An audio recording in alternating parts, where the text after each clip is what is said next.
आजवर माझ्या विरुद्ध कट शिजवलेत, लोकांना भडकवलं, प्रकरण पेटवलीत. आता ही चूल रस्त्यावर बसून पेटवायची आणि मिळेल तो कणीकोंडा त्यावर शिजवायचा आणि गोड मानून खाऊन घ्यायचा. आणि काहीच नाही जमलं तर ह्यानीच पेटवून घ्या स्वतःला. पण पुन्हा इथं तोंड दाखवायचं नाही.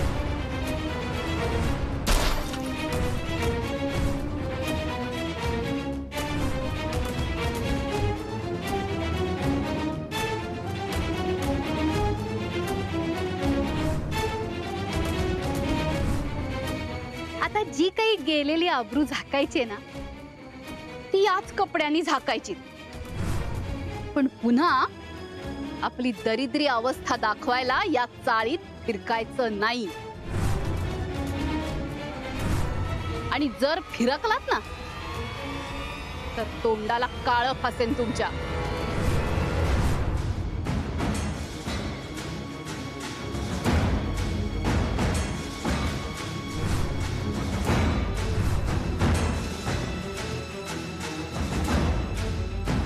आणि आता बाहेर फेकण्याची सगळ्यात महत्वाची गोष्ट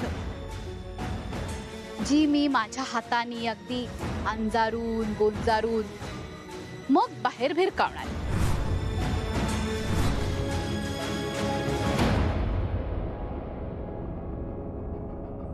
आदित्य बाळा, तुझी कशातच काहीही फारशी चूक नव्हती आणि माझाही तुझ्यावर राग वगैरे नव्हता फारसा. पण माझ्या नशिबाचे फासे फिरले ते तुझ्या वसंत स्मृतीमध्ये येण्यामुळे. मी तुला जीव लावला नसता फारसा, हा, पण मी तुझा फारसा छळही केला नसता. मी तुझ्याकडे फारसं लक्षच दिलं नसतं. त्या घरात तू तुझा जगत राहिला असतास आणि मी माझी जगत राहिले असते. पण नाही, तुझ्या मामांना ते पटलं नाही. मी तुझी आई व्हावं अशी त्यांची अपेक्षा. आता तूच सांग, तुला तरी चालले असते का मी तुझी आई म्हणून? नाही ना. मग माझ्यावर तरी तुझ्याबद्दल माया वाटून घेण्याची जबरदस्ती का? पण नाही, तुझ्या येण्यामुळे माझी वसंत स्मृतीतून हकालपट्टी झाली. आता माझ्या आत्म्याच्या आनंदासाठी मला तुझ्यासोबत ते सगळं करावंच लागणार.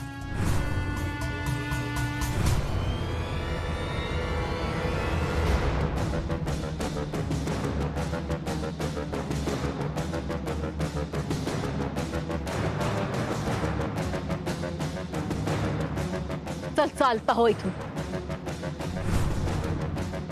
पुन्हा तुझं हे अभद्र आणि अपशकुनी तोंड घेऊन माझ्या समोर यायचं नाही. चल निघ.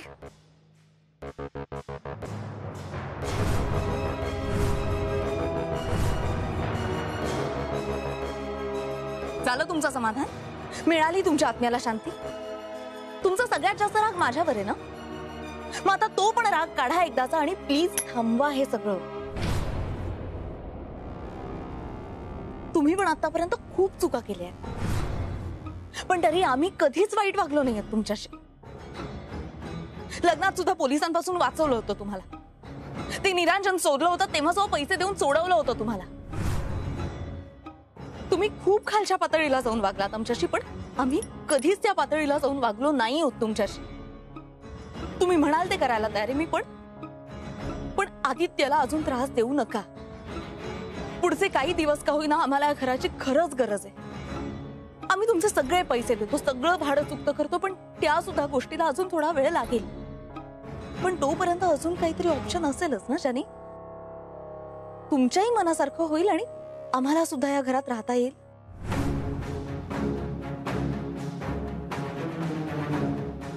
मी जे सांगते ते करायला जर तू तयार झालीस तर तुमची आजची हकालपट्टी फार नाही पण निदान उद्यावर जाऊ शकेल। तुम्ही म्हणाल ते करायला तयार आहे मी। उतावळेपणा नको, मी काय सांगतेय ते ऐकून घे आधी।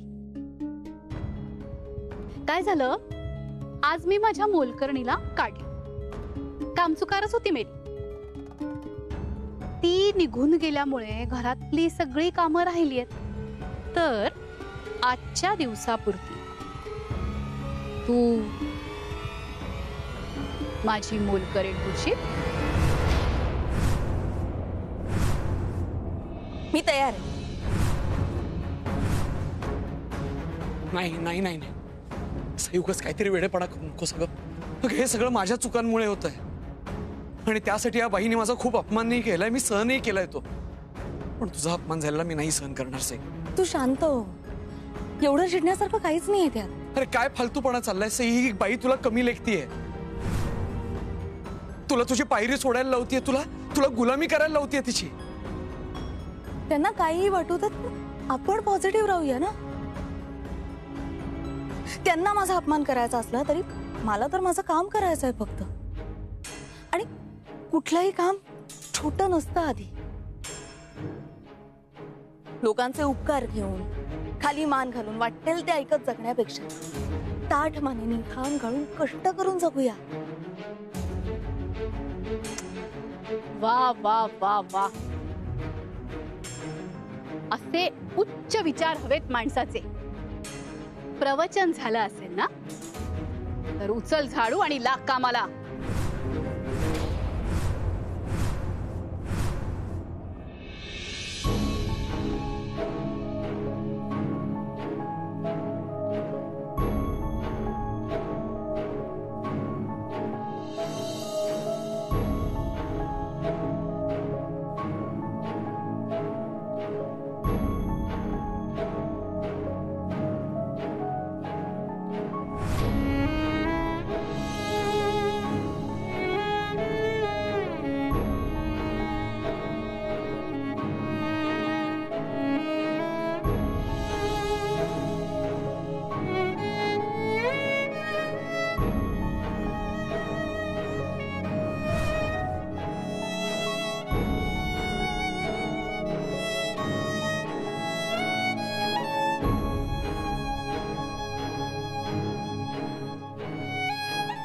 सई थांब, चल ठीक आहे चल। होय, काय चाललंय? काम तिला दिलंय मी, तुला नाही। पण ती बायको आहे माझी। अरे माझी सुद्धा सून आहे ती, आता तिला सासूरवास मी नाही तर दुसरं कोण घडवणार?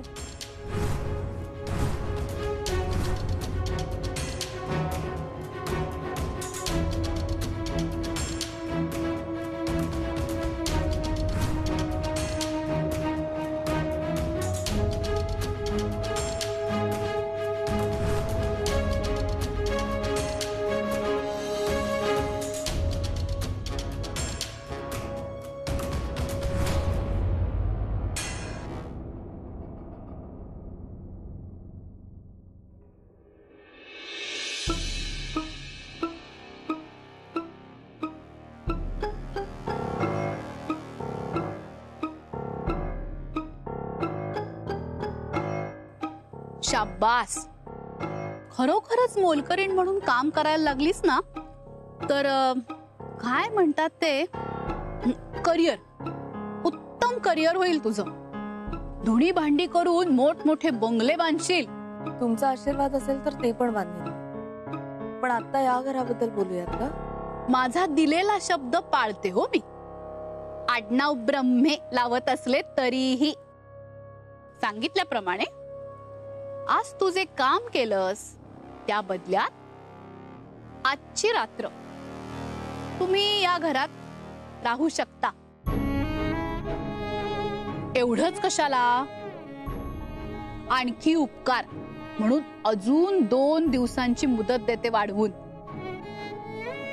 पण त्या 2 दिवसात जर मला माझं भाडं मिळालं नाही तर आज केला त्याही पेक्षा जास्त मोठा बहुमान केला जाईल तुमचा. आणि मग तुम्हाला पुन्हा या चाळीतच काय, या शहरात सुद्धा तोंड दाखवता येणार नाही अशी सोय करेन. चला, एक दिवसीय मोलकरीण बाई, आपण आज कष्टाने मिळवलेल्या आजच्या रात्रीपुरत्या आपल्या हक्काच्या घरात सुखाने निजा. पण या 2 दिवसात तुम्हाला छळण्याचा माझा जो धर्म आहे ना, तो मात्र मी सोडणार नाही बर का. एवढं लक्षात असू द्या.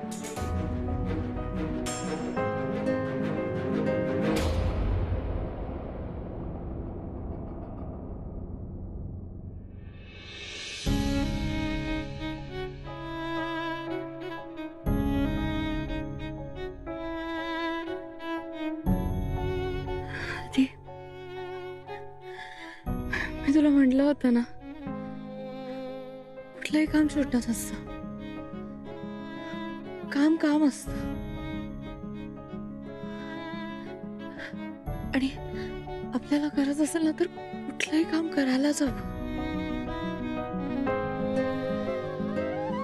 मी आता हक्काने आपल्या घरात जाणार आहे आणि हसत हसत झोपणार आहे. कारण मला जे हवं होतं ते माझ्या मेहनतीने मिळवलंय. चल, आपलं घर आपली वाट बघतंय. तू बरोबर बोलतीस. आता मी स्वतःचा नाही, तुझा विचार करणार आणि तुझ्या हक्काच्या गोष्टी तुला मिळाव्यात म्हणून मी समोर दिसतंय ते काम करणार. मग ते काम हलकं असलं, वाईट असलं किंवा जेडीने दिलेलं असलं तरी.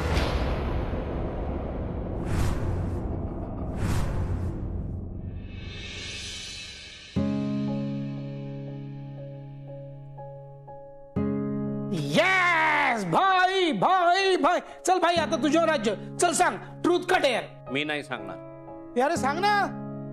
अरे नाही म्हंटल ना. यार असं काय, ए तू भाई सांग, नाहीतर मी घरातली सगळी साखर खाऊन टाकेन. हे पिंट्या, ही कसली आली आहे धमकी तुझी? बघ ना, याला काय अर्थ आहे का? बरं चल, डेअर. छे, पण तुला काय डेअर बिअर काय जमणार नाही. हो, उगाच ट्रूथ सांगितलं तर मला भयंकर खरं बोलावं लागेल.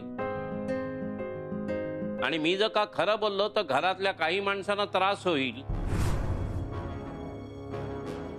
म्हणून आपलं डेअरच. पण डेअर तुला जमणार नाही. जमेल जमेल, मी त्याला मदत करेन. अरे आदित्य आणि सईचा पत्ता शोधणं तुम्हाला जमलं नाही, हे कसलं जमतंय? तसं असेल तर मी हरलो. मी पण हरलो. ठीक आहे, मग आता दादावर राज्य. मला नाही हा खेळ खेळायचा. हे असले हे सगळं तुझ्या मनाप्रमाणे चालणार नाही. एक तर तू सईला आणि आदित्याला घरात येऊ देत नाहीयेस. तुला एक काहीतरी मान्य करायला लागेल. मी सई आणि आदित्यशिवाय राहू शकत नाही. मला त्यांची आठवण येते. त्यांची आठवण घालवायची असेल तर मला हा खेळ खेळायचा आहे. बोल, ट्रूथ कटे.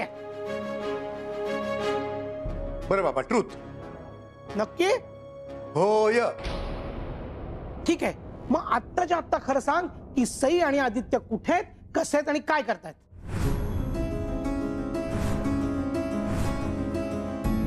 हे बघ दादा, तुला माहितीये पण तू मुद्दामून हे सांगत नाहीस. आता तू खरं सांगायचा पर्याय निवडलायस तर तुला हे सांगायला लागेल. ठीक आहे, मी हरलो. तू नाही रे दादा, मी हरलो. तुम्ही सगळे ठरवून मनाने दगड बनवू शकता, पण मी नाही बनवू शकत ना दादा. मी नाही राहू शकत रे सई आणि आदित्य शिवाय. असं काय करतोस? आपण आणूयात ना त्यांना घरी. बास झालं आता. सांग ना कुठे आहेत ते. मी याच्या आधी तुला काही मागितलंय का? पण प्लीज दादा, आणूयात ना आपण सई आणि आदित्याला घरी. Please please. पिंट्या, पास झाला रे बालिशपणा. हे असं लहान मुलासारखं वागणं शोधतं का तुला? हे बघ दादा, मी जर एवढा मोठा झालो असेल ना तर मी तुला खडसावून सांगतो की आदित्य आणि सई या घरात येणार नसतील ना तर मी. काय तू पण घर सोडून जाणार आहेस? असं कुठं म्हणालो मी? मग मी फक्त हे घर सोडून त्यांना शोधायला बाहेर जाईन. हे बघ, मी त्यांना लांबून बघीन, त्यांच्या जवळ सुद्धा जाणार नाही. पण प्लीज सांग ना ते कुठे आहेत. हे बघा, ते कुठे राहतात ते मला माहिती नसलं तरी एवढं नक्की सांगतो की त्यांना 2 वेळचं जेवायला मिळतंय. अडी अडचणीत असले तरी दोघे जण हट्टाने लढत असतील, एकमेकांना सांभाळून घेत असतील. हा मग चांगलंच आहे की, होतं ना तुझ्या मनासारखं, मग आण ना त्यांना घरी. अरे पिंट्या, असं काय करतोयस? आत्ता तर त्यांची कसोटी सुरू झाली. अरे 4 दिवस त्यांना जगाचा अनुभव घेऊ दे, काय बरे वाईट अनुभव येत आहेत त्याला तोंड देऊ दे, मग बघ घरचाच वरण भात त्यांना गोड वाटेल. हा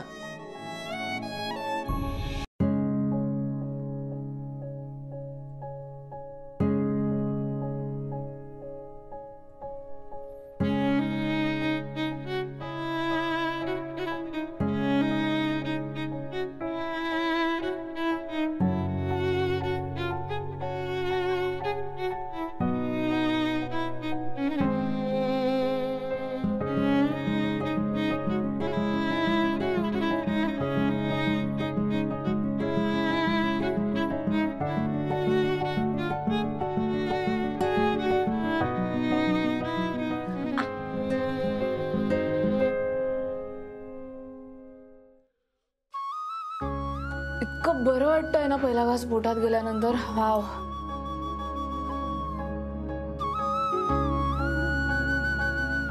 आधी काय झालं? तुला लोणचं हवंय का? मी संपलंय. मी विद्याला सांगू का पटकन आणायला काहीतरी? काय होतंय तुला? मी इतकी स्पेशल डिश बनवली आहे तुझ्यासाठी आणि तू असं सॅड तोंडाने का बसलायस माझ्या समोर? सॉरी अगं, मला दिसलीच. मी डाळ भात बघितलं आणि ही काय तुझ्या समोर ताटात आणि तू दिसत नाही म्हणतोय? वरण भात. हा वरण भात नाहीये. This is yellow lentils simmered in pressured air and kept nicely on the bed of white exclusively cooked rice grains and topped with desi shuddha तूप and hint of lemon. म्हणजे रोजचाच वरण भात ना. सॉरी ग साहेब, माझ्यामुळे तुला मागचे 4-5 दिवस रोज तोच तो वरण भात खावा लागतोय. दुसरं काही बनवायला घरी शिजाई नाहीये. मला वाटलं होतं 2-3 दिवसात काहीतरी मॅनेज होईल, मला काहीतरी कुठेतरी थोडे पैसे मिळतील, पण काहीच होत नाही यार से. मला कळत नाही. आणि तुला रोज हॉटेलात वगैरे खायची सवय ग. मला माहितीये तुला काय खायला आवडतं आणि रोज इथे माझ्यामुळे तुला रोजचा वरण भात खायला लागतोय. मग काय झालं? काय झालं म्हणजे सगळंच वाईट झालं ना माझ्यामुळे. माझ्यामुळे तुझी ही अवस्था अशी व्हायला नको होती ग. एक मिनिट. आधी काही वाईट अवस्था वगैरे झालेली नाहीये. तुला माहितीये कोणीतरी असं म्हटलंय की आपला ग्लास अर्धा रिकामा आहे म्हणून उगाच रडत बसायचं नसतं. उलट ग्लास अर्धा भरलेला आहे याची खुशी मानायची असते. आणि आपलं ताट तर पूर्ण भरलेलं आहे, हो की नाही? आदित्य, बाहेर असे कित्येक लोक आहेत ज्यांना रोज एक वेळचं जेवण सुद्धा मिळत नाही, उपाशी झोपतात ते. आपल्याला वरण भात का होईना पण पोटभर जेवायला तर मिळतोय ना. आणि हे जे सगळं चायनीज, कॉन्टिनेंटल, पिझ्झा वगैरे या सगळ्या गोष्टींमध्ये काही अर्थ नसतो. त्या सगळ्या गोष्टींना फिक्या आहेत या वरण भातासमोर, कारण हा आपण आपल्या मेहनतीने मिळवलाय. मग आपण त्याच्यातच खुश राहूया, हो ना? आधी तू माझ्या आनंदाचा विचार करशील ना? सह्यागा, हा काय प्रश्न आहे? मी वाटेल ते करायला तयार. तू सांग ना, मी काय केलं ना तू खुश होशील? यातला एक घास मी तुला भरवल्यावर आणि तू मला भरवल्यावर. हा, फक्त विथ स्माइल.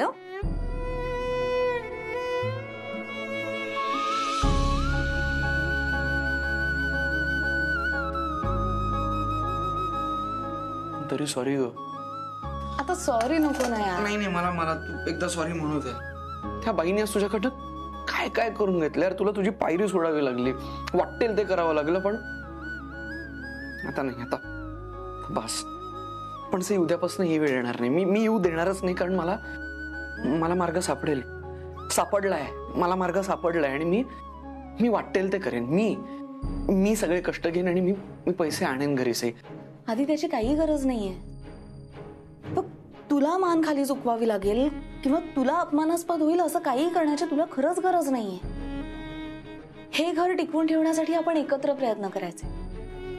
मी पण काम करेन, काहीतरी काहीतरी काम मिळेलच ना मला सुद्धा. मी पण काहीतरी छोटं मोठं काम करेन आणि तू सुद्धा चांगली नोकरी कर. ओके?